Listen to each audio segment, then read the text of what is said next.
Welcome back to Kamen Rider Review, episode number 87. This reviewing, once again, two episodes, but don't worry, there will be another Kamen review coming later on, a little bit later in a few hours. We'll be discussing 4 episodes, so don't worry about that. This one will discuss the episodes 26 and 27 of Kamen Rider Super 1. The first one is basically, well, we start off with these two kids who were given a clock by this guy because you're the 1,000th kid who passes by my truck, here's a free clock. And it's a Jindagma clock. Yep, causes fires. And luckily enough, basically the kid managed to survive. Yeah, and it turns out this deliver guy he's a Jindagma monster. So the Rider kids actually find out where the Junior Rider Squad do find out where his base is in the episode. And, well, it's thanks to the youngest member of the group that Super was able to fire them with a base operations. And here's the thing. At first, basically, to catch him and the other kid, here's the thing. When he was about to get captured, he apparently had to go to the bathroom. So, when they caught him, he decided to wet himself. No, seriously, he did. And then they just dropped like, man, this kid stinks. He did that because he really had to go, dudes. Yeah, the Jindagma Warriors. Oh, by the way, they brought back the circular house again. Now, this particular house I have seen pop up a few times in both Kamen Rider and in Super Sentai. I think the first thing ever popped up was actually in Go Ranger. Yes, it popped up for Go Ranger for an episode. It never popped up in Jack, if I remember. And it didn't appear in Denzi Man or even Bad Fever J. But it did pop up. I believe it did pop up. It popped up several times in Kamen Rider, at least one Super Sentai. Nice to see his place again. So the plan by Jindagma's episode is to cause massive fires across Japan. Oh yeah, and by the way, it's a massive plot by Dr. Ghost. Yep, we finally got first episode focused. Oh yeah, we finally remember who these monsters belong to. This time it's Dr. Ghost. Like, how fulcrum is your plan? Marshall was like, he doesn't really give an answer to him. And apparently Marshall doesn't give a damn. Yeah. So, the monsters behave in a very unusual way. He's being inside of his own personal base that he has, where he proceeds to explode with the base itself, which is interesting. This is also the first time the Kamen Rider has ever done the rhetoric inside of a building. And then the building explodes. I don't know if this was going to be the last time this building was going to feature, or maybe it was just a prop. I'm not sure, but wow, that was quite something to see the place blow up. Like, I didn't know that was the actual base until, like, oh, we have the outside. Okay, interesting. Next episode does involve kids a little bit more. Yeah, it's a standard kid brainwashing plot. Yep. A plot that has been in every single Kamen Rider series to date. Well, at least they waited.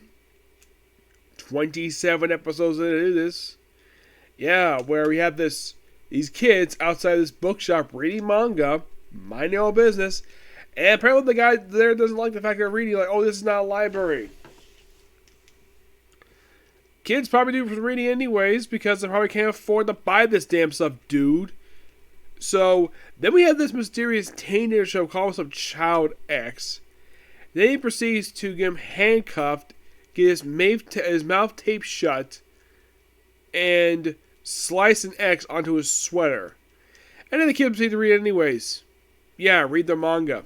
So, and apparently, like, and these kids apparently believe this guy, so they proceed to cause some destruction, including taking 4 teachers and hanging from a freaking tree, and not by the neck, which I at least gotta praise them for that. It's not hanging by the neck.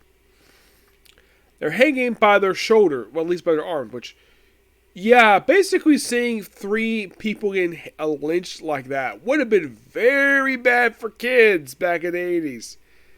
What they hear is fine. It's probably spooky enough for them, but don't you see the hangman noose? Oh yeah, by the way, the school these teachers taught at was to the nothing but studying for exams.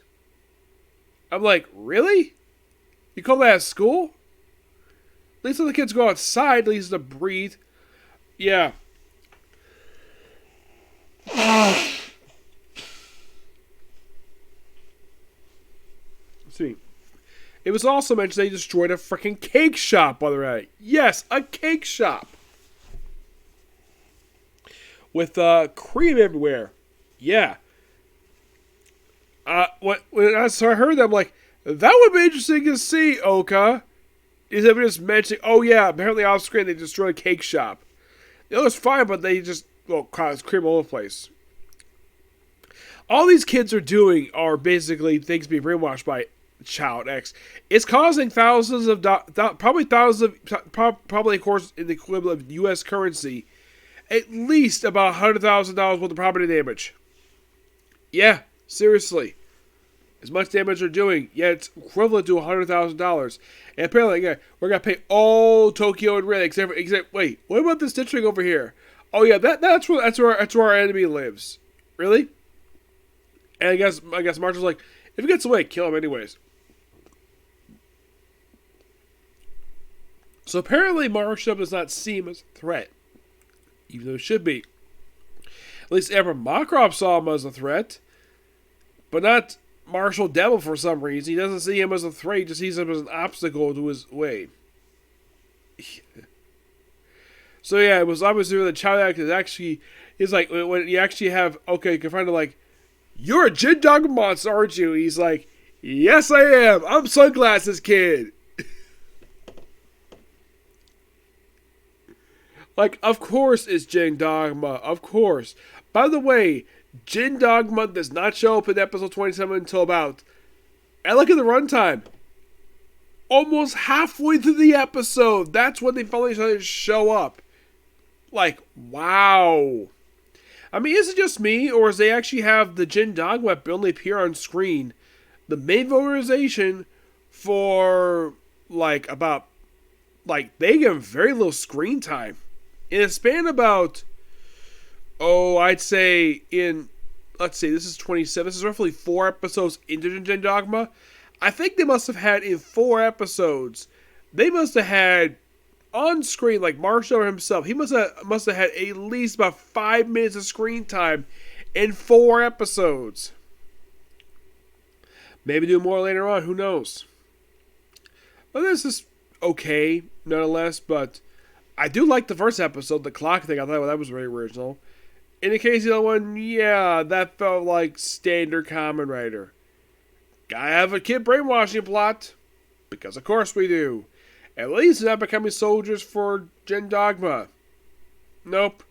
They're just becoming rebellious kids. Now, this has been seen before, I think mostly in Super Sentai. But yeah. So yeah, that's particularly a particular view. Next episode will be Kamen Corner, and then when I'll be back, I'm gonna go out for a bit. Basically do more Kamen Rider and another Kamen Corner. Okay, next video. Bye.